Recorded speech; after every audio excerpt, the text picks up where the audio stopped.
दोस्तों, आई महारास की रात्रि, आई शरद पूर्णिमा की रात्रि। शरद पूर्णिमा को साल की सभी पूर्णिमाओं में सबसे बड़ा माना जाता है और सबसे अधिक महत्वपूर्ण भी माना जाता है। मान्यता है कि पूरे साल का ये एक ऐसा दिन होता है जब चंद्रमा अपनी पूरी 16 कलाओं के साथ प्रकाशित होता है। मान्यता है कि 16 कलाओं का आयोजन होना एक आदर्श व्यक्तित्व का निर्माण करता है। जैसे कि भगवान श्री कृष्ण को माना जाता था कि उनमें 16 कलाएं विद्यमान थी, जो कि भगवान श्री राम में भी नहीं थी। इसी श्री कृष्ण को परम ब्रह्म परमेश्वर माना गया है साक्षात। दोस्तों, आपको बता दें कि ऐसे में इस दिन चंद्रदेव की पूजा करना बहुत महत्वपूर्ण माना जाता है। कई जगहों पर शरद पूर्णिमा को कोजागरी पूर्णिमा के नाम से भी जाना जाता है और भी कई प्रकार के नाम इसके शास्त्रों में दिखाई देते हैं। अलग अलग स्थानों पर इसे अलग अलग नामों से मनाया जाता है। इसी से पता चलता है कि इस दिन का क्या महत्व है। तो चलिए आज हम भी जानते हैं कि इसका क्या महत्व है, इस दिन कैसे व्रत पूजा करें और इस तिथि पर माँ लक्ष्मी को कैसे प्रसन्न करें, क्योंकि यह तिथि माँ लक्ष्मी की विशेष रूप से प्रिय तिथि है। आरंभ करते हैं माता रानी का नाम लेकर। जय माता दी फ्रेंड्स, कैसे हैं आप सब दोस्तों? बताने के लिए कमेंट में जय माता दी अवश्य लिखेगा। और यदि माता रानी के इस दरबार में पहली बार आए हैं तो यहाँ से खाली हाथ मत जाइएगा। नीचे दिए गए सब्सक्राइब बटन पर क्लिक करके आप भी हमारे इस खूबसूरत से परिवार का सदस्य बन जाइएगा। साइड में जो बेल आइकन उस घंटी को भी जय माता दी बोलकर बजा दीजिएगा, ताकि हमारे आने वाले वीडियोस का नोटिफिकेशन सबसे पहले आपको मिले। दोस्तों, आपको बता दें कि इस साल 2023 में शरद पूर्णिमा तिथि 28 अक्टूबर को सुबह 4:17 से प्रारंभ होगी और 29 अक्टूबर को सुबह 1:53 पर समाप्त होगी। उदया तिथि में शरद पूर्णिमा 28 अक्टूबर शनिवार के दिन ही मनाई जाएगी। दोस्तों, एक और बहुत ही महत्वपूर्ण जानकारी आपको दे दें कि इस बार बहुत बड़ी आपदाएं आने का संकेत भी प्रकृति हमें दे रही है। जैसे कि अब ये शारदीय नवरात्रि से पहले एक सूर्य ग्रहण लगा, उसी प्रकार से अब ठीक शरद पूर्णिमा वाले दिन एक बहुत बड़ा चंद्र ग्रहण भी लगने वाला है, जो कि भारत में दिखाई भी देगा और इसका पूरा असर भी होने वाला है। तो चलिए आपको इसके बारे में बता देते हैं कि शरद पूर्णिमा पर साल का आखिरी चंद्र ग्रहण माना जा रहा है। 2023 का आखिरी चंद्र ग्रहण 28 अक्टूबर 2023 शनिवार को लगेगा। ग्रहण 28 अक्टूबर की मध्य रात्रि 1:06 पर प्रारंभ होगा और रात 2:22 पर समाप्त होगा। यह चंद्र ग्रहण भारत में नजर आएगा, जिसके चलते इसका सूतक काल भी मान्य होगा। चंद्र ग्रहण का सूतक काल 9 घंटे पूर्व से प्रारंभ हो जाएगा। दोस्तों, आपको बता दें कि शरद पूर्णिमा पर जो भी लोग चंद्रमा की पूजा करते हैं या विशेष प्रकार के उपाय करते हैं, उनके लिए चंद्रोदय का समय रहेगा। शरद पूर्णिमा के दिन शाम को 5:20 पर चंद्रमा निकलेगा। दोस्तों, चंद्र ग्रहण अपने आप में एक बहुत बड़ा ग्रहण माना जाता है। जब राहु चंद्रदेव का ग्रास करता है उसे चंद्र ग्रहण कहा जाता है। 9 घंटे पहले जब सूतक लग जाएगा तभी मंदिर के कपाट इत्यादि बंद हो जाएंगे और पूजा इत्यादि भी नहीं की जाती है। किंतु इस बार शरद पूर्णिमा का पर्व भी पड़ रहा है, तो ऐसे में बहुत बड़ी विडंबना है कि हम किस प्रकार से पूजा इत्यादि करें।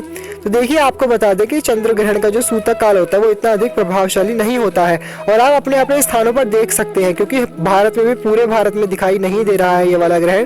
देख लीजिएगा, जहाँ पर दिखाई दे रहा है और जहाँ पर नहीं दिखाई दे रहा है वो आप गूगल पे अपना स्थान डाल करके चेक कर सकते हैं कि कहाँ पर ये चंद्र ग्रहण दिखाई दे रहा है। दोस्तों, आपको बता दें कि शरद पूर्णिमा के दिन आपको सुबह ब्रह्म मुहूर्त में उठ करके ठंडे जल से स्नान कर लेना चाहिए। शुद्ध वस्त्र धारण करें, हो सके तो सफेद रंग के वस्त्र या पीले रंग के वस्त्र आपको धारण करने चाहिए। पूर्णिमा तिथि भगवान विष्णु और लक्ष्मी माता की बहुत ही प्रिय तिथि मानी जाती है। इसके बाद जो भी लोग शरद पूर्णिमा का व्रत करना चाहते हैं वो अपने मंदिर में भगवान विष्णु की पूजा आराधना करके व्रत का संकल्प लेंगे। अपने दाहिने हाथ में पुष्प, अक्षत, गंगा जल और दक्षिणा लेकर के आपको बोलना है कि आज हम शरद पूर्णिमा का व्रत करने का संकल्प करते हैं। या फिर जो लोग पूर्णिमा का व्रत आरंभ करना चाहते हैं उनके लिए बता दें कि शरद पूर्णिमा की तिथि बहुत ही श्रेष्ठ और पवित्र तिथि होती है कोई भी व्रत आरंभ करने के लिए।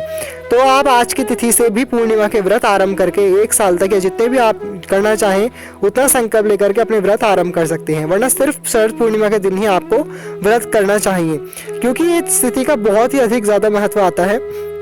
दोस्तों, इसे महारास की रात्रि भी कहा जाता है, क्योंकि द्वापर युग में माता श्री राधा रानी और अन्य गोपियों के साथ उन्होंने माता कात्यायनी से जो भी नवरात्रि थी ना उसमें प्रार्थना की थी कि हे माता, हमें श्री कृष्ण की प्राप्ति हो। उनकी प्रार्थना से प्रसन्न होकर के ठीक शरद पूर्णिमा की रात्रि को ही भगवान श्री कृष्ण ने महारास रचाया था। महारास में सभी को अपने अपने कृष्ण जी मिल गए थे और सभी की प्रार्थना माँ कात्यायनी ने स्वीकार की थी। भगवान श्री कृष्ण ने उन सभी की प्रार्थनाओं की लाज रखी थी, इसलिए इस तिथि को और भी अधिक महत्व दिया जाता है। दोस्तों पूरे दिन भर आपको व्रत रखना है, हो सके तो निर्जल व्रत करें। इसका संबंध चंद्रमा से होता है और चंद्रमा का संबंध जल से भी होता है और हमारे मन का कारक होता है। तो शरद पूर्णिमा के दिन मन भी बहुत विचलित होता है। ऐसा देखा जाता है कि पूर्णिमा की तिथि को समुद्र में ज्वार भाटे आते हैं, जो भी जल के स्थान होते हैं उससे चंद्रमा की किरणें जो है वो प्रभावित करती हैं, इसलिए हमारे मन को भी बहुत अधिक प्रभावित करती हैं। ऐसा भी देखा गया है कि जो मेंटल हॉस्पिटल्स होते हैं वहाँ पर भी जो पागल विक्षिप्त लोग होते हैं वो भी अलग अलग सी हरकतें करने लग जाते हैं पूर्णिमा की तिथि के दिन। पूर्णिमा की तिथि हमारे मन पर हमें पूर्ण संयम रखना चाहिए और कम से कम जल का सेवन करना चाहिए, इसलिए निर्जल व्रत बताया जाता है कि जितना अधिक हमारे शरीर में जल होगा, वैसे तो हमारे शरीर में 70% जल बताया जाता है, किंतु जल पीने से हमारा मन और अधिक विचलित हो जाता है। इसलिए आपको पवित्र और संयम से रहना चाहिए। आज के दिन पूरे दिन भर निर्जल रह करके व्रत करना चाहिए। जो लोग नहीं रख सकते कोई बात नहीं, आपको शरीर का सामर्थ्य नहीं है तो आप फल खा करके जल पी करके आपको व्रत करना चाहिए। और शाम के समय आप पूजा करनी चाहिए भगवान विष्णु जी की, जिसमें आपको तुलसी पत्र अर्पित करना चाहिए, पुष्प इत्यादि से उनकी पूजा करें और आपको प्रसाद में खीर बनानी चाहिए। दोस्तों शरद पूर्णिमा के दिन खीर बनाने का विशेष महत्व आता है। भगवान विष्णु है, लक्ष्मी माता की भी पूजा करें, लक्ष्मी माता को भी खीर बहुत अधिक प्रिय है। आपको सत्यनारायण की कथा पढ़ लेनी चाहिए। सत्यनारायण की कथा कैसे करनी है हमने उसका डिस्क्रिप्शन बॉक्स में लिंक दे देंगे, हमने सारी कथाएं आपको सुना रखी है, वहां से जा करके आप देख सकते हैं। पूर्णिमा व्रत की पूरी विधि हमने पूजा इत्यादि करके दिखाई है, उसका लिंक डिस्क्रिप्शन बॉक्स में देंगे, वहां से जा करके आप वो भी देख सकते हैं। दोस्तों फिर तुलसी पत्र डाल करके आपको भगवान विष्णु को खीर अर्पित करनी चाहिए। आप चावल की खीर बना सकते हैं, मखाने की खीर बना सकते हैं, साबूदाने की खीर बना सकते हैं। उन भगवान को भोग लगाने के बाद आरती इत्यादि करने के बाद आप स्वयं प्रसाद स्वरूप वितरित करके खुद भी उस खीर को खा करके अपने व्रत को पूर्ण कर सकते हैं। दोस्तों खीर का एक बहुत ही अति उत्तम उपाय भी बताया जाता है। माना जाता है कि आज के दिन शरद पूर्णिमा के चंद्रमा से अमृत बरसता है। दोस्तों अमृत की भी देवता भगवान चंद्रदेव बताए गए हैं। आपको आज के दिन एक कार्य अवश्य रूप से करना चाहिए। जो भी लोग व्रत करेंगे वो चंद्रदेव को एक लोटा जल में थोड़ा कच्चा दूध डाल करके और थोड़े गुलाब की पंखुड़ी डाल करके आपको जल अवश्य अर्पित करना चाहिए। बोलना चाहिए ओम सोम सोमाय नमः या फिर ओम श्राम श्रीम श्रोम सह चंद्रमसे नमः। ये दो मंत्र भगवान चंद्रदेव के। चंद्रमा को अर्घ्य देने से आपकी कुंडली में चंद्र संबंधित जितने भी रोग शोक या जो भी दोष होंगे वो सभी दूर हो जाते हैं दोस्तों। और इसी के साथ साथ आपका मन दृढ़ होता है, आपको अपने मनोवांछित प्रेम की भी प्राप्ति वैसी ऐसे बताया गया है।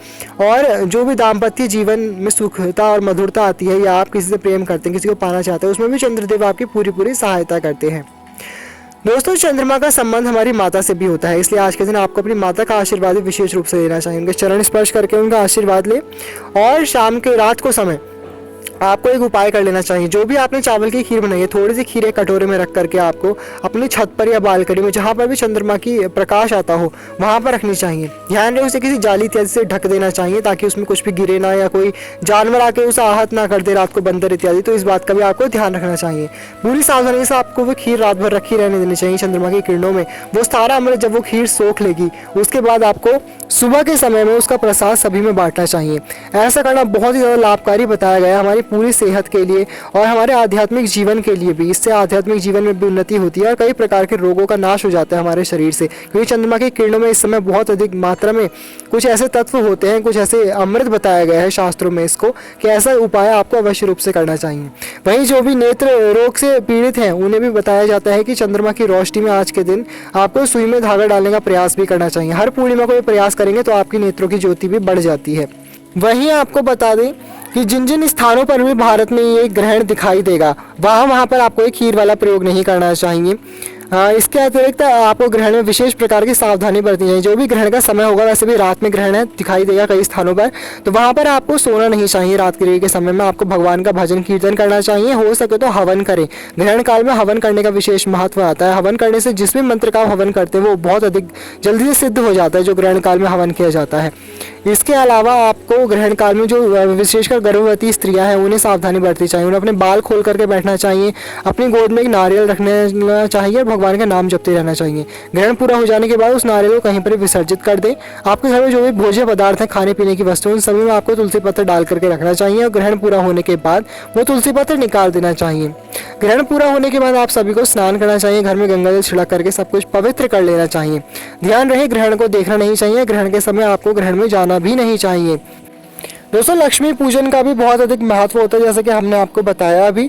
तो इस पर देखिए लक्ष्मी पूजन के कुछ शुभ मुहूर्त बन रहे हैं। जो शुभ मुहूर्त है वो है सुबह 7:54 से 9:17 तक, और चर मुहूर्त है सामान्य 12 PM से 12:05 PM से 1:28 PM तक।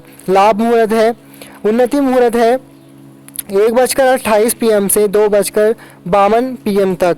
अमृत वेला है सर्वोत्तम 2:52 PM से 4:16 PM तक। लाभ उन्नति मुहूर्त है 5:40 PM से 7:16 PM, और शुभ और उत्तम मुहूर्त है 8:52 PM से 10:29 PM पर। इस दिन आपको लक्ष्मी माता के मंत्रों का जाप करना चाहिए। स्फटिक की माला से हो सके तो आज के दिन आपको लक्ष्मी माता के मंत्रों का जाप करना चाहिए। ओम श्रीम ह्रीम श्रीम कमला कमलाय प्रसीद प्रसीद श्रीम ह्रीम श्रीम महालक्ष्मी नमः, या फिर ओम श्रीम महालक्ष्मी नमः। इन मंत्रों का आपको आज के दिन बैठ करके जाप कर लेना चाहिए। हो सके तो दोस्तों इतना शुभ आपको चंद्र ग्रहण का पर्व अवसर मिल रहा है, जिसमें आप अपने लक्ष्मी मंत्रों को और भी अधिक जागृत कर सकते हैं। तो जो ग्रहण काल का समय होगा उस रात्रि में बैठ करके आपको लक्ष्मी माता के मंत्रों का जाप करना चाहिए। ध्यान रहे इसमें दीपक इत्यादि पूजन इत्यादि नहीं किया जाएगा ग्रहण के समय में, किंतु लक्ष्मी माता के मंत्रों का सामान्य रूप से आपको ऐसे ही बैठ करके स्फटिक की माला से जाप कर लेना चाहिए। आगे आप जो है तो श्री यंत्र स्थापित कर सकते हैं। श्री यंत्र पर बैठ करके उसके सामने बैठ के आपको जाप कर लेना चाहिए, और फिर उन्हीं मंत्रों से आपको हवन कर लेना चाहिए। ऐसा करने से आप देखेंगे कितने बहुत ही चमत्कारिक उपाय है अपने आप में। ये बहुत ही शीघ्र आपको धन की प्राप्ति होगी, लक्ष्मी माता प्रसन्न होंगी। आपके घर में जो भी दुख दारिद्र्य से संबंधित समस्याएं हैं वो सभी माँ लक्ष्मी दूर कर देती हैं। दोस्तों ग्रहण काल में करने से मंत्र की शक्ति बहुत अधिक बढ़ जाती है, और माँ लक्ष्मी के ये मंत्र बहुत अधिक शक्तिशाली हैं। ऐसा करने से बहुत ही शीघ्र आपके घर में कोई भी धन की दिक्कत है, आपके जीवन में धन की समस्या, नौकरी नहीं लग रही, व्यापार में कोई कमी है, घर में कोई नकारात्मक शक्ति है या किसी प्रकार की मनोकामना है, वो इस मंत्र का प्रयोग करने से माँ लक्ष्मी अवश्य रूप से उसे दूर कर देती हैं। ग्रहण काल में एक और हमारे कहने से आप करके देखिए, बहुत अधिक शक्तिशाली उपाय है। इस मुहूर्त को जाने ना दें। बहुत ही संयोग के साथ ऐसा अवसर बनता है कि शरद पूर्णिमा के दिन ग्रहण पड़ रहा है। इस दिन पूजन इत्यादि का तो इतना वो नहीं हो पाएगा ग्रहण की वजह से, किंतु मंत्र जाप आपको अवश्य रूप से कर लेना चाहिए। जहाँ पर भी ग्रहण नहीं होगा वहाँ पर आपको विशेष रूप से लक्ष्मी माता का पूजन और सत्यनारायण का पूजन इत्यादि करके व्रत भी कर लेना चाहिए। दोस्तों शाम के समय आपको एक उपाय और अवश्य रूप से कर लेना चाहिए। तुलसी माता के लिए भी विशेष तिथि मानी गई है शरद पूर्णिमा, तो शाम के समय तुलसी के नीचे भी आपको एक दीपक अवश्य रूप से जलाना चाहिए। घी का दीपक जलाएं, उसमें आपको एक सिक्का डाल देना चाहिए, और जब वो दीपक शांत हो जाए उसके बाद वो सिक्का निकाल के अपने तिजोरी या धन के स्थान पर रख देना चाहिए। ऐसा करने से भी अपने आप में बहुत वृद्धि की लेकर के आता है। ध्यान रहे जो भी तुलसी पत्र इत्यादि आप भोजन में डालेंगे ग्रहण के लिए, वो आप शाम के समय ना तोड़ें, पहले ही तोड़ करके रख लेना चाहिए। तो इस प्रकार से कर लीजिए। दोस्तों वीडियो संबंधित कोई भी प्रश्न आपके मन में आता है तो हमसे कमेंट सेक्शन में पूछ सकते हैं। हम निसंकोच उसका उत्तर देने का आपको पूरा प्रयास करेंगे।